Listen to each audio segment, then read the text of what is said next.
Good day guys, take a look at this.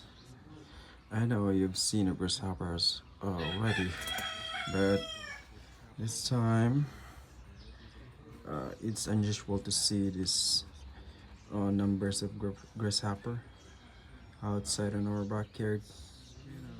And the amazing thing is that they comes with different colors and patterns, like this two over here.